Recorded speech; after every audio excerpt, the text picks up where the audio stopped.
नमस्कार दोस्तों, मैं सरोज पांडे। आज 25 दिसंबर है। पूरी दुनिया में क्रिसमस का पर्व मनाया जा रहा है। इसे बड़ा दिन भी कहते हैं, लेकिन मैं क्रिसमस का पर्व नहीं मनाता हूँ 25 दिसंबर को, क्योंकि 25 दिसंबर को ईसा मसीह का जन्म नहीं हुआ था। जिस तरह से करोड़ों लोग मानते हैं कि ईसा मसीह का जन्म 25 दिसंबर को हुआ था, उसी तरह से मैं अपनी तरफ से जानता हूँ कि ईसा मसीह का जन्म 6 जनवरी को हुआ था। अब आप कहेंगे कि ये मैं कैसे उटपटांग बातें करता हूँ। मैं दो बात जरूर कहना चाहूँगा। एक बात तो ये है कि ईसा मसीह का जन्म 25 दिसंबर को नहीं हुआ था, और दूसरी बात कि हमारे भगवान हनुमान जी को कोई पूछ नहीं है। ये दो ऐसी बात है जो मैं अपने गुरु के बल पे कहता हूँ, क्योंकि सत्य को जानने का दो ही तरीका है। या तो जो इतिहासकार कहते हैं वो मान लीजिए, या जो आपके सिद्ध गुरु कहते हैं वो मान लीजिए। आपके पास सिर्फ दो रास्ता है। या तो हिस्टोरियन पर विश्वास कीजिए जो इतिहास लिखते हैं। तो जो इतिहास लिखते हैं उन्होंने लिखा है, या आपको जैसे भी पता है कि ईसा मसीह का जन्म आज के दिन हुआ था, 25 दिसंबर को हुआ था। अगर मैं आपसे पूछूं कि आपको कैसे पता है, तो आप कहेंगे भाई आप मैंने पढ़ी है, सुनी है, या किताब में लिखा है। फिर जब मेरी बारी आएगी तो मैं कहूँगा मेरे गुरु ने कहा है। ओशो ने कहा है कि ईसा मसीह का जन्म 6 जनवरी को हुआ है, और इसलिए ओशो कम्युन इंटरनेशनल में ओशो ने कहा है कि हम लोग 6 जनवरी को ईसा मसीह का जन्मदिन मनाएंगे, मुझे याद दिला देना। ऐसा ओशो ने अपने एक प्रवचन में कहा है। प्यारे दोस्तों, बहुत ही प्यारा दिन है 25 दिसंबर। बचपन से ही ये रहा है मेरे लिए प्यारा दिन, क्योंकि हम लोग 2-4 दिन पहले से केक खाना शुरू कर देते हैं। और मैं तो एक बार मुंबई में जब मैं था 15 वर्ष के लिए, तो मैं वहाँ रहता था बांद्रा वेस्ट में, किटकैट सोसाइटी। वहाँ क्रिश्चियंस बहुत ज़्यादा थे। वहाँ एक छोटा सा चर्च जैसा बना हुआ था, मदर मेरी का एक छोटा सा आप टेम्पल कह लीजिए। चर्च तो नहीं है, छोटा चर्च है। और बांद्रा में जो माउंट मेरी चर्च है, या फिर वडाला में डॉन बॉस्को चर्च है, वहाँ मैं लगातार जाया करता था। और बाद में मैंने ओशो के प्रवचन से इस बात को समझा कि ईसा मसीह बहुत ही प्यारे सदगुरु हैं। जीसस क्राइस्ट बहुत ही प्यारे सदगुरु हैं।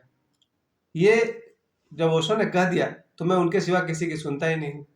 अब मेरे सामने लाखों करोड़ों आदमी कुछ कह दे, कोई फर्क नहीं पड़ता है। मैं अपने गुरु की बात मानता हूँ, और जो अपने गुरु की बात नहीं मानते हैं वो उनकी मर्जी। दुनिया में सबसे बड़ा अज्ञानी वही है जो अपने गुरु की बात नहीं मानता है, क्योंकि गुरु की बात न मानने का परिणाम तो आदमी जीवन भर भुगतता ही है। चलिए वापस लौटते हैं। बात सीरियस नहीं है, बात हल्के में लीजिए। बहुत ही इजीली और बहुत ही मजे की बात है कि 25 दिसंबर आज के दिन, जब सारी दुनिया में क्रिसमस मनाया जा रहा है, लोग हंसी खुशी मना रहे हैं, आप भी मनाइए, खूब खुशी मनाइए।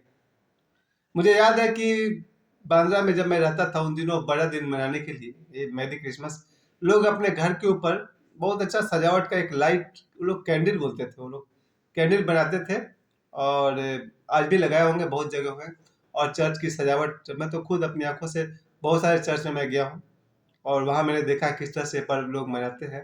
और यहाँ भी जहाँ मैं छोटे से जगह पर रहता हूँ, पाथरडी, धनबाद, झरिया, मुझे याद है कि यहाँ पर वर्षों से लोग केक के दुकान पर जो केक की बिक्री शुरू होती है, 20 दिसंबर के आसपास से केक की बिक्री शुरू होती है, जो 5 जनवरी के बाद तक जारी रहती है। तो लोग केक खाते हैं, खुशियाँ मनाते हैं, चर्च में जाकर मोमबत्ती जलाते हैं।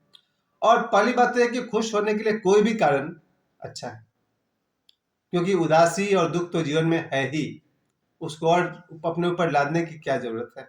जीवन में उदासी और दुख है, बहुत है, जरूरत से ज्यादा है, खुशियां कम है। अगर किसी बहाने से हम खुशी मनाते हैं, इससे अच्छी बात और क्या हो सकती है। लेकिन ये तो मैंने कहा कि मेरा निजी इन्फॉर्मेशन है, क्योंकि मेरे गुरु ओशो ने कह दिया है, तो बस मेरे लिए बात पक्की कि ईसा मसीह का जन्म 6 जनवरी को हुआ है। और दूसरी तरफ मैंने कहा कि हनुमान जी को पूछ नहीं है।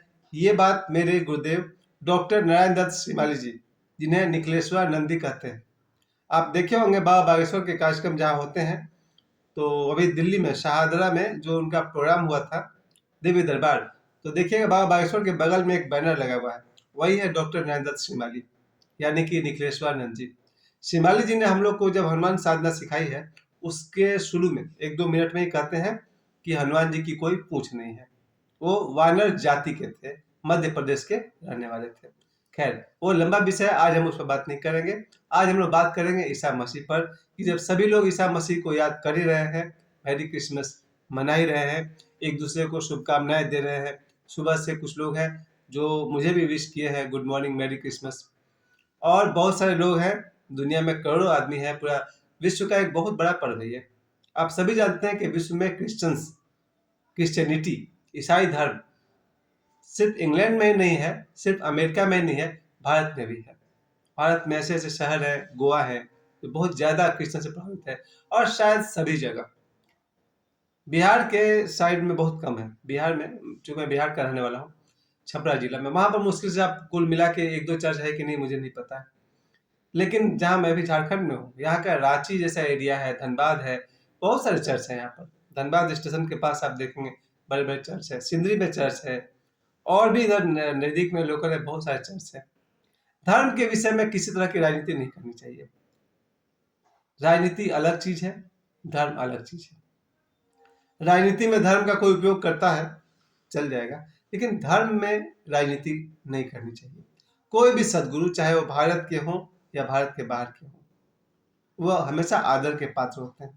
अगर हम ये कसम खा लें कि हम ईसा मसीह का आदर भारत में नहीं करेंगे, लेकिन भारत के बाहर बहुत सारे लोग हैं, खासकर इस्कॉन वाले, जो भगवान कृष्ण को बहुत मानते हैं। बहुत सारे विदेशी भक्त हैं इस्कॉन में, आपने देखा होगा, कृष्ण भगवान के भक्त हैं। तो हमारे भारत के देवी देवताओं को विदेशी लोग पूजते हैं, बड़ी खुशी की बात है। बाहर के कोई सदगुरु है, उन्हें हम सम्मान करते हैं, इससे अच्छी बात और क्या हो सकती है। यहाँ तक भी सुनने में आता है कि बहुत सारे दुनिया में देश है जहाँ भगवान बुद्ध की पूजा होती है, उनको बहुत लोग मानते हैं। कुछ ऐसे भी देश हैं जहाँ गणेश भगवान की मूर्तियां हैं, भगवान शिव, उनकी पहुंच दूसरे कई देशों तक है। ये तो बहुत ही सुंदर बात है कि हमारे भारत के देवी देवता, भगवान, ईश्वर अवतारों की पूजा भारत के बाहर भी होती है, और भारत के बाहर के सिद्धों को भारतवासी भी प्रेम करते हैं, आदर करते हैं। यही तो धर्म है, धर्म की सुंदरता है। ईसा मसीह को मैं पर्सनली अपने बल पे कहता हूँ। एक ओशो ने एक बात और कही है कि आज भी ईसा मसीह ध्यान करने वालों की सहायता करते हैं। मेरे एक बहुत प्यारे गुरु हैं, महाअवतार बाबा जी।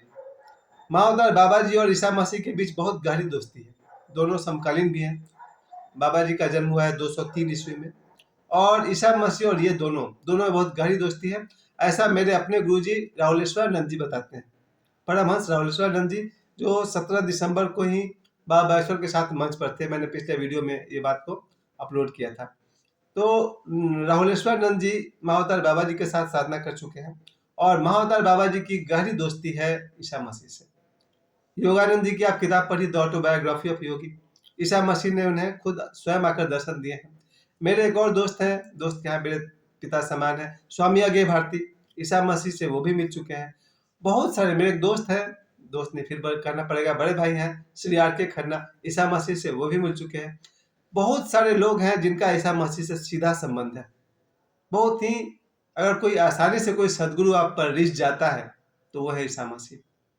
मैं आज ही अपने दोस्त को बता रहा था कि अगर भगवान राम से संबंध बनाना हो, फासला बहुत बड़ा है, 8,000 नहीं 10,000 साल की दूरी है, और बहुत उच्च कोटि की आत्माएं ही साधना के द्वारा भगवान राम से संपर्क कर सकती हैं। उसी तरह से भगवान कृष्ण से संपर्क बनाना भी थोड़ा मुश्किल है, क्योंकि 5,200 वर्ष के समय का अंतराल है। तो जो मीरा के लायक होंगे या जो उच्च कोटि के साधक और प्रेमी होंगे, वही भगवान कृष्ण से संबंध बना पाएंगे। लेकिन हनुमान जी से संबंध बनाना बहुत ही सरल है, बहुत ही सहज है। ऐसा हमें बाबा बागेश्वर सिखाते हैं कि हनुमान जी की साधना, उनसे प्रेम, हनुमान चालीसा का पाठ या रामचरितमानस के पाठ से बहुत ही आसानी से हनुमान जी से हम संपर्क कर सकते हैं, क्योंकि हनुमान जी सदा ही तैयार हैं भक्तों से संपर्क करने के लिए। और उससे भी आसान है Isa Masih, Jesus Christ. Jesus Christ लगातार चाहते हैं कि जो लोग भी साधना करते हैं उनकी वो खूब खूब सहायता करें। इसलिए जब भी हम लोग को ध्यान साधना में कहीं किसी के मदद की जरूरत होती है, तो बिना मांगे ही मदद करते हैं ईसा मसीह। ऐसा ओशो ने अपने प्रवचन में कहा है कि आज भी ईसा मसीह की एक धारा गुप्त रूप से चल रही है। मेरे दोस्तों ने, जिनका ईसा मसीह से अच्छे संपर्क है, उन्होंने बताया है कि साधना संबंधी कोई भी समस्या हो, ईसा मसीह सदैव मदद करने को तैयार रहते हैं। और दूसरी बात देखिए कि हनुमान जी हो या ईसा मसीह हो या कोई भी देवी देवता अवतार, सभी वे हमारे आध्यात्मिक सहायता करने को तो तैयार है ही, वो हमें सांसारिक सहायता करने को भी तैयार हैं। मेरा अपना जीवन का अनुभव है कि अगर मुझे सांसारिक कष्ट है, शायद गरीबी की कोई समस्या हो, बीमारी की समस्या हो या कोई भी बात हो, वहाँ भी ईसा मसीह मदद करने को हमेशा तैयार रहते हैं। मेरा उनसे बहुत लगाव है। ईसा मसीह के समय समकालीन और भी कुछ व्यक्ति हैं जो आज तक मेरे जीवन को प्रभावित करते रहे हैं और उनका आशीर्वाद मेरे ऊपर बना हुआ है। तो आज 25 दिसंबर को मैं पूरी दुनिया को, जो लोग भी क्रिसमस पर्व मना रहे हैं, उन सबको बहुत सारी बधाइयाँ। मेरी तरफ से भी मैरी क्रिसमस। लेकिन मैं तो ईसा मसीह का जन्मदिन मनाऊंगा 6 जनवरी को। आप सभी को बहुत बहुत धन्यवाद मेरे समय देने के लिए, और ईसा मसीह को, एक प्यारे सदगुरु को हमेशा हमेशा जो हमारे साथ रहते हैं, बहुत बहुत प्रणाम। धन्यवाद।